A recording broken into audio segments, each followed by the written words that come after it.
El Departamento del Tesoro de los Estados Unidos sancionó integrantes del cártel Jalisco Nueva Generación, pero no por tráfico de drogas, sino por los fraudes que realizan con diferentes empresas con tiempos compartidos en Puerto Vallarta y en Nuevo Vallarta. Mire usted, estas son historias que le hemos contado aquí desde hace años, que están relacionadas en su origen con la corrupción que existió durante la gestión del fiscal Edgar Beitia, hoy detenido y convertido en testigo colaborador en los Estados Unidos. Una operación criminal que se mantiene pese al cambio de gobierno estatal en Nayarit, pese al cambio de gobierno estatal en Jalisco, prácticamente sin cambios y con muchos de los mismos personajes, en el caso de Nayarit, de la Fiscalía Estatal. Mientras en México se intensifican las detenciones contra líderes y operadores de los cárteles de la droga, en Estados Unidos se emprenden acciones para desmantelar las operaciones financieras del crimen organizado. Este jueves 30 de noviembre, la Oficina de Control de Activos Extranjeros del Departamento del Tesoro de Estados Unidos sancionó a 3 personas y 13 empresas mexicanas vinculadas directa o indirectamente al fraude de tiempo compartido en Puerto Vallarta, liderado por el cártel de Jalisco Nueva Generación. La acción fue en coordinación con el Gobierno de México, la Unidad de Inteligencia Financiera, así como el FBI y DEA. En un comunicado, el Departamento del Tesoro reitera que el Cártel Jalisco es una organización violenta que trafica una proporción significativa del fentanilo y otras drogas mortales que ingresan a Estados Unidos. Además, utiliza la violencia e intimidación para controlar la red de tiempo compartido, a menudo aprovechándose de ciudadanos estadounidenses de la tercera edad. La mayoría de las compañías vinculadas al cártel Jalisco se dedica a bienes raíces y se encuentran en Puerto Vallarta, lugar estratégico para el tráfico de drogas y actividades ilícitas. Los 3 mexicanos sancionados fueron identificados como Teresa de Jesús Alvarado Rubio, Manuel Alejandro Foubert Cadena y Gabriela del Villa Contreras. Como resultado de esta acción, todas las propiedades e intereses en propiedades de las personas designadas que se encuentren en Estados Unidos o en posesión o en control de personas estadounidenses están bloqueados.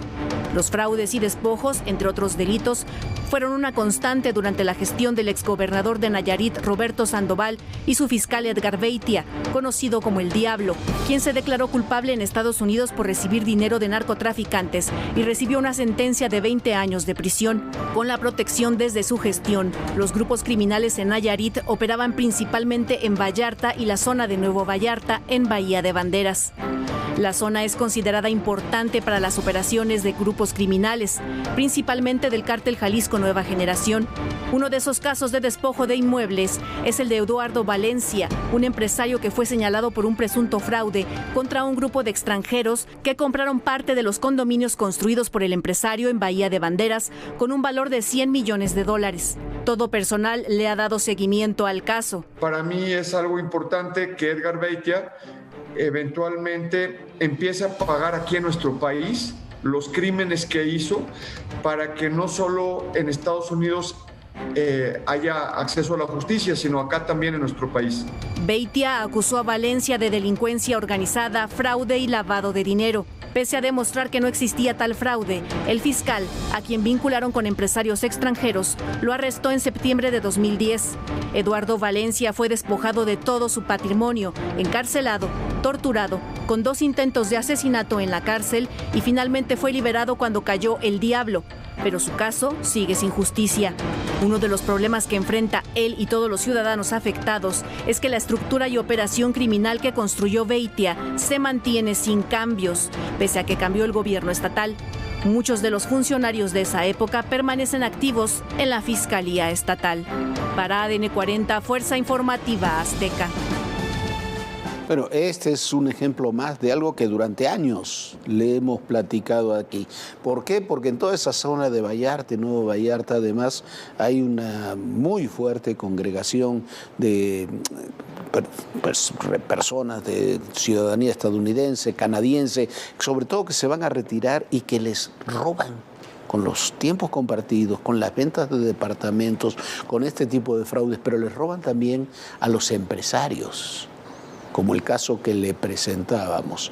Bueno, hablando de hechos de violencia terribles, esta tarde asesinaron al director de la Policía Municipal de Fresnillo, en Zacatecas, Antonio Soledad Pérez, y a un oficial. Otros 2 policías resultaron heridos. Se trató de una emboscada por un comando sobre la avenida Paseo del Mineral.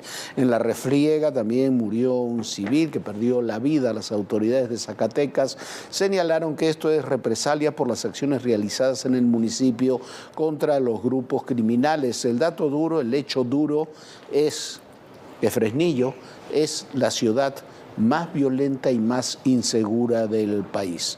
Y nuevamente un jefe policial de Zacatecas es asesinado. El número ya es incalificable. Cotidianamente se asesina a jefes policiales locales, a policías, a fiscales, a personal de seguridad. Prácticamente Zacatecas queda sin seguridad en muchos de sus municipios. El más peligroso, el más violento y donde el 97% de la población se siente insegura es Fresnillo. Bueno, y luego de la detención del Tartas, del jefe de la Plaza del Cártel del Noreste en Nuevo Laredo, las autoridades de los Estados Unidos han emitido una alerta de viaje para sus ciudadanos para que no visiten esa ciudad fronteriza ante las posibles represalias que se pudieran dar por los grupos criminales. Sí, ayer el Tartas fue detenido sin disparar un solo tiro. No hubo esos hechos de violencia, pero la tensión con los grupos criminales es creciente en esa ciudad, no solo por los temas de tráfico de drogas, sino también por el tráfico de personas de las que estaba encargado este personaje. La detención de César Alejandro N., alias El Tartas, ha dejado un clima de tensión en Nuevo Laredo, Tamaulipas y entidades colindantes. Este sujeto se desempeñaba como jefe de plaza en Nuevo Laredo para el Cártel del Noreste. Ante la endeble seguridad en la zona, el Consulado de Estados Unidos en Nuevo Laredo mantiene la alerta para que sus ciudadanos tomen las debidas precauciones ante posibles hechos violentos. No obstante, reanudaron este jueves los servicios de visas y pasaportes. Por lo pronto, arribaron a Nuevo Laredo 250 elementos del ejército para reforzar la seguridad. La Sedena informó que los efectivos tienen la encomienda de reforzar las operaciones que se realizan dentro de la estrategia de seguridad en la franja fronteriza del estado. El Cártel del Noreste se formó hace cerca de una década. Es una escisión de los Zetas, quienes también surgieron en Nuevo Laredo. Pero los Zetas se atomizaron después de varias muertes y la captura de importantes líderes. Parte del poder del Cártel del Noreste en Nuevo Laredo se debe a su conformación local y a sus raíces arraigadas en la ciudad. Siempre ha sido un cártel familiar. Juan Francisco Treviño Chávez, alias Kiko, sobrino de Omar y Miguel Treviño Morales, asumió en un inicio el liderazgo del grupo. Tras su captura en 2016, el control pasó a otro familiar, Juan Gerardo Treviño Chávez el Huevo. Las actividades criminales de este cártel abarcan la extorsión, el narcotráfico y el secuestro de migrantes. Además, cuentan con un brazo armado sumamente violento, denominado la Tropa del Infierno. La rivalidad del Cártel del Noreste es con los Zetas Vieja Escuela, otra escisión de ese grupo, y con el Cártel del Golfo, quienes se tuvieron que extender al este a la región frontera chica de Tamaulipas, pero su zona de influencia es en todo el estado, donde operan al menos 11 grupos criminales, entre ellos el Cártel de Sinaloa y el Cártel Jalisco Nueva Generación. Es tal el poder del cártel en la región que no ha tenido que hacer alianzas con organizaciones locales para operar. En toda la ciudad, las siglas CDN muestran el alcance e influencia del grupo, que de acuerdo con funcionarios, ellos deciden lo que está permitido y lo que no. Ahora esta organización delictiva busca asentarse en Monterrey, ya que a decir de especialistas, es una urbe de alto consumo de drogas al menudeo. Además, esta ciudad es parte del llamado Corredor del Golfo, una de las 4 rutas para el trasiego de drogas. Mientras tanto, hoy en Cancún se informó que 7 funcionarios del Instituto Nacional de Migración habían sido secuestrados por grupos del crimen organizado dedicados al tráfico de personas. Fueron liberados por los propios criminales, quienes les advirtieron que deberían de terminar ya con los operativos en su contra. Imagínese usted. Luego de ser secuestrados por hombres armados, 7 agentes del Instituto Nacional de Migración en Cancún fueron liberados en un operativo conjunto entre fuerzas de seguridad federales y locales. De acuerdo con un boletín del instituto, los 7 agentes, 3 mujeres y 4 hombres, fueron privados de su libertad en la colonia Siete Reyes, municipio de Benito Juárez. Los criminales usaron varios vehículos para encapsular y chocar a la unidad en la que se trasladaban los elementos del Instituto Nacional de Migración. Al hacerlos descender, los funcionarios fueron sometidos con armas, los golpearon y los llevaron a una casa de seguridad. Tras el secuestro se activó la alerta roja y se inició su búsqueda. Al llegar al sitio, los efectivos fueron agredidos con armas de fuego. Los agentes de migración secuestrados declararon que fueron amenazados de muerte y que fueron advertidos para dejar efectuar operativos en contra de la migración irregular, que transita por Quintana Roo y se dirige a entidades del norte del país.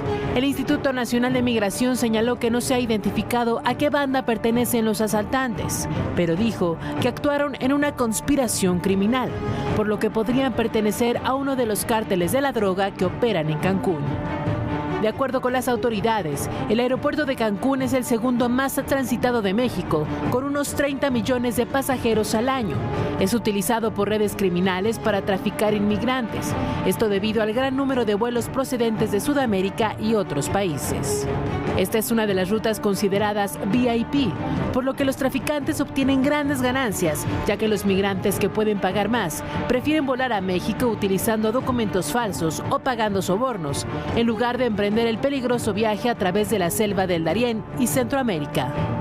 En octubre, la Fiscalía General de la República informó que investigaba una red de tráfico de migrantes que opera a través de despachos jurídicos del Estado y que se dedica a estafar a ciudadanos de Colombia, Venezuela, China, Rusia, Turquía, Uzbekistán y Kirguistán.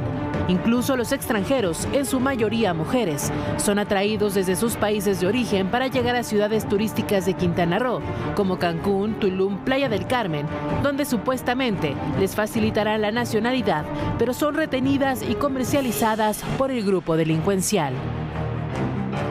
Bueno, y usted dirá qué relación tiene esto que está ocurriendo ahí en Cancún con este secuestro de los integrantes, de los funcionarios del Instituto Nacional de Migración, con lo que decíamos hace unos minutos que anunciaba Viviana de la detención del Tartas y de estos personajes del cártel del noreste. Lo que sucede es que esa parte del tráfico de personas que comienza en Quintana Roo, en toda esa zona de la frontera, que llegan, como decía este reportaje que le presentaban, muchos de ellos llegan en avión a ese lugar y luego son trasladados hacia el norte, es un área de control precisamente del cártel del noreste, de las organizaciones criminales tamaulipecas, de la misma forma que toda la zona ahí de Chiapas, Tuxtla, frontera Hidalgo, frontera Comazolapa, toda esa zona es una zona controlada, antes era controlada por el Mayo Zambada y su gente, por los Chapitos, por otros grupos, de la misma forma que esos son los que operan ahí. En la zona de Cancún, Quintana Roo, son los tamaulipecos los que tienen el control, y el cártel del noreste en particular, los que tienen el control de ese tráfico de personas. Dicen las autoridades de Quintana Roo, del Instituto Nacional de Migración, que no tienen identificado el grupo, pero por la forma de actuar y por lo que hicieron y por la zona de control, deben ser los grupos de Tamaulipas. Es tan grande, son tan grandes los recursos que deja el tráfico de personas que en muchas ocasiones estos grupos dejan de lado o dejan con sectores menos importantes de su organización el narcomenudeo para dedicarse de lleno al tráfico de personas. Y ese tráfico de personas en Cancún es el tráfico de personas VIP, muy diferente que el que se da en el otro extremo de la frontera sur, en toda la zona de Chiapas. Hay que ponerle un nombre, un rostro. Te vamos a encontrar, te vamos a encontrar. Y que vienen todas las demandas internacionales. Una ciudad tan complicada como es la Ciudad de México. Ya llegamos a Aguililla, esta ciudad, la entrada a la Tierra Caliente.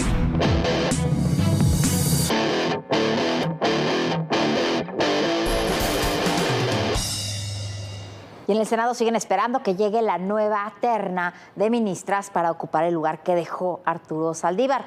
El presidente López Obrador ha dicho que entre hoy y mañana, bueno, ya hoy obviamente no, la mandaría con acuerdo directamente para que fuera con la presidenta de la mesa directiva del Senado. En cuanto llegue esta lista, esta debe de ser cantada, como se dice, en el Pleno del Senado en la próxima sesión. Esto sería el próximo martes.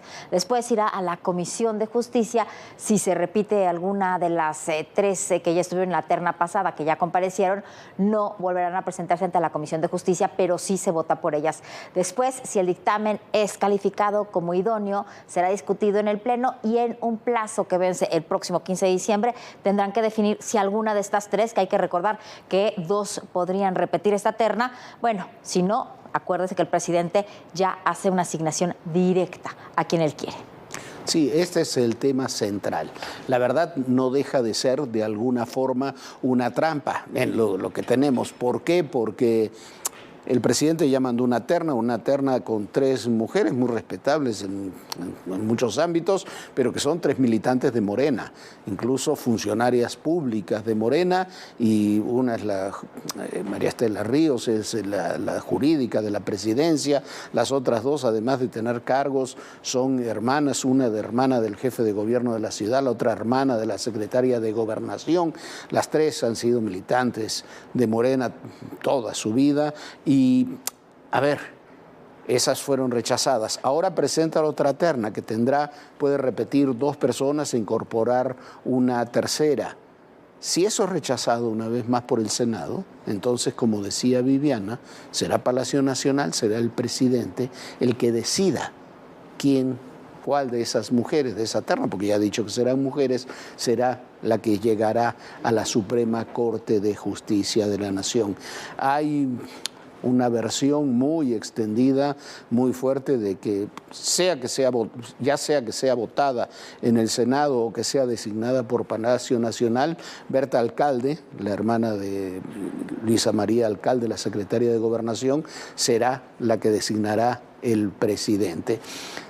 Mire, esto no es el mejor trámite ni remotamente para elegir a un miembro de la Suprema, a una integrante de la Suprema Corte, porque se olvida en muchas ocasiones que más allá del trámite, más allá de las preferencias, una de las cosas que siempre se cuidó desde la reforma que implementó el presidente Zedillo hasta ahora, incluso durante la administración del presidente López Obrador, es que los nombres que se eligieran como ministros o ministras tuvieran un peso profesional, legal, importante. Si esto no ocurre ahora, si no tienen esa experiencia, si no tienen ese bagaje, lo que se afecta es la certidumbre jurídica.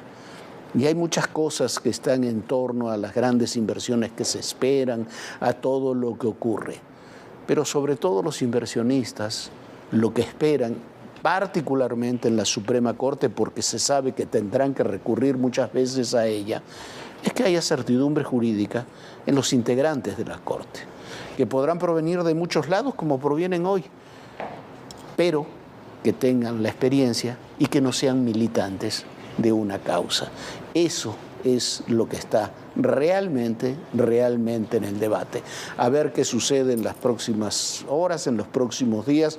Lo que queda claro que Presidencia, Palacio Nacional, no va a esperar hasta el 15 de diciembre para tratar de tener una nueva ministra que sea de las suyas en la Suprema Corte de Justicia de la Nación. Como bien dices tú, Jorge, es mucho lo que está en juego para el país quien quede en esa Suprema Corte de Justicia de la Nación. Sobre todo, como dices tú, muchas inversiones que están en juego o que saben que podrían llegar a México por tener una certeza jurídica, podrían simplemente caerse. Y vamos a otro tema, en la lista que ya salió, fuera de senadores, que se dio a conocer, los candidatos a senadores para Morena. Aparece en el primer lugar de esta lista plurinominal para la Ciudad de México, Omar García Harfuch, lo mismo que todos los que fueron desplazados por cuestión de género, como el propio Omar, y los que se quedaron en segundo lugar en las elecciones internas para gobernador en el oficialismo. Bueno, ahí quedó eso. La pregunta es si García Harfuch permanecerá en esa posición luego de las elecciones, si es que gana Claudia Sheinbaum, y sobre todo qué pasa en la campaña de Clara Brugada, que evidentemente no levanta ni siquiera entre las bases de Morena. Habrá que ver, hay que estar muy atento a eso.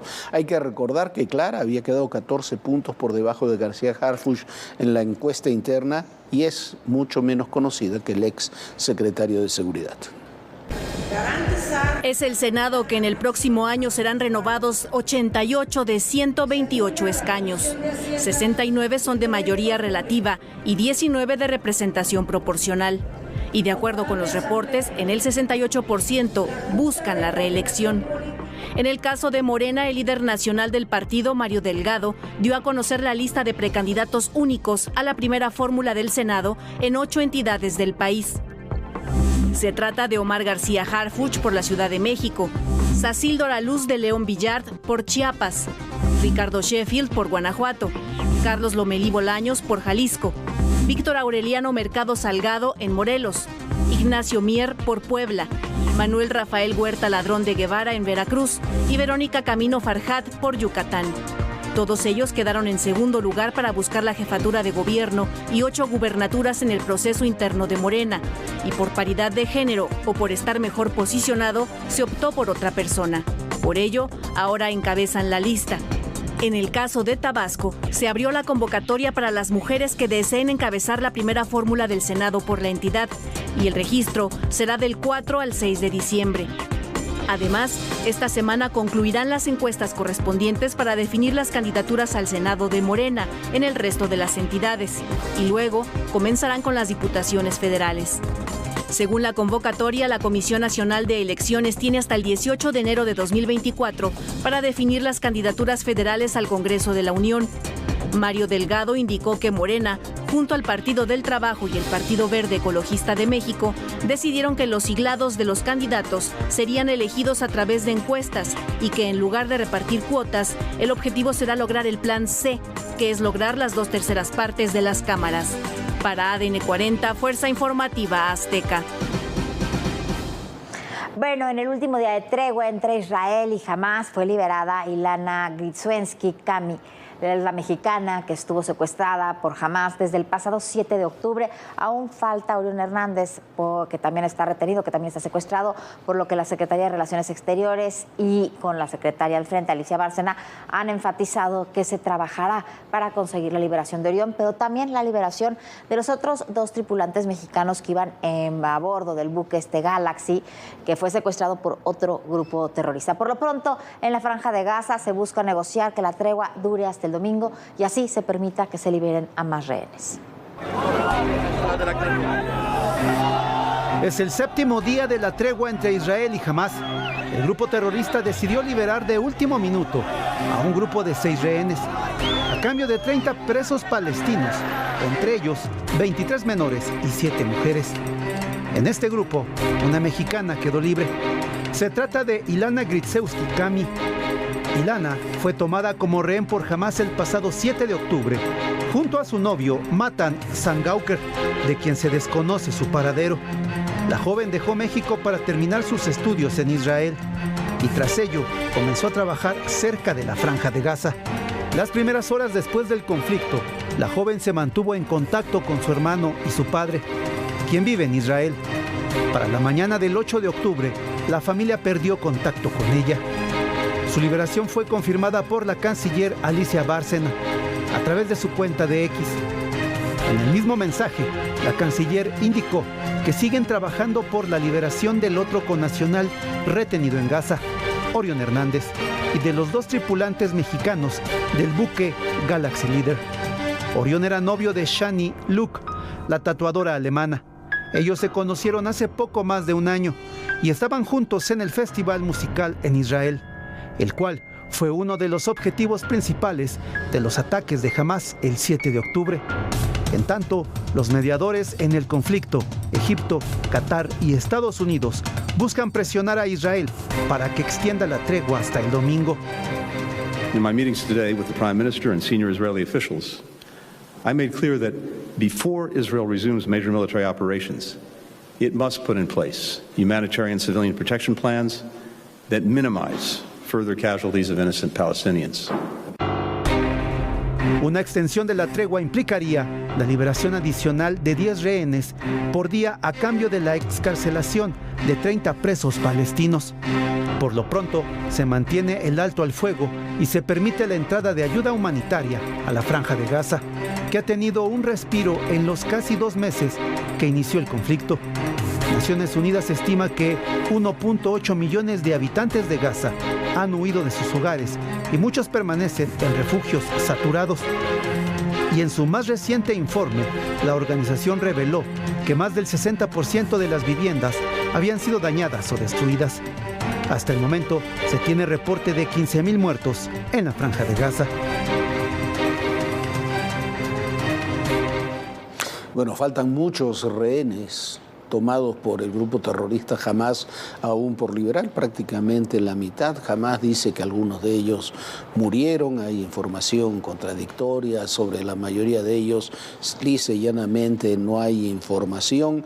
La propuesta, como decíamos ahí en el reportaje, que se debe estar definiendo en estos minutos, porque ya concluye la tregua, ya a las 11 de la noche concluyó la tregua, es que se alargue hasta el domingo y que de esa forma por lo menos Hamás vaya liberando, se comprometa a liberar por lo menos 10 rehenes cada día hasta la fecha del próximo domingo. Habrá que ver qué es lo que sucede, lo que resulta prácticamente imposible, más allá de la tregua que pueda extenderse hasta el domingo, es un alto al fuego definitivo. ¿Por qué?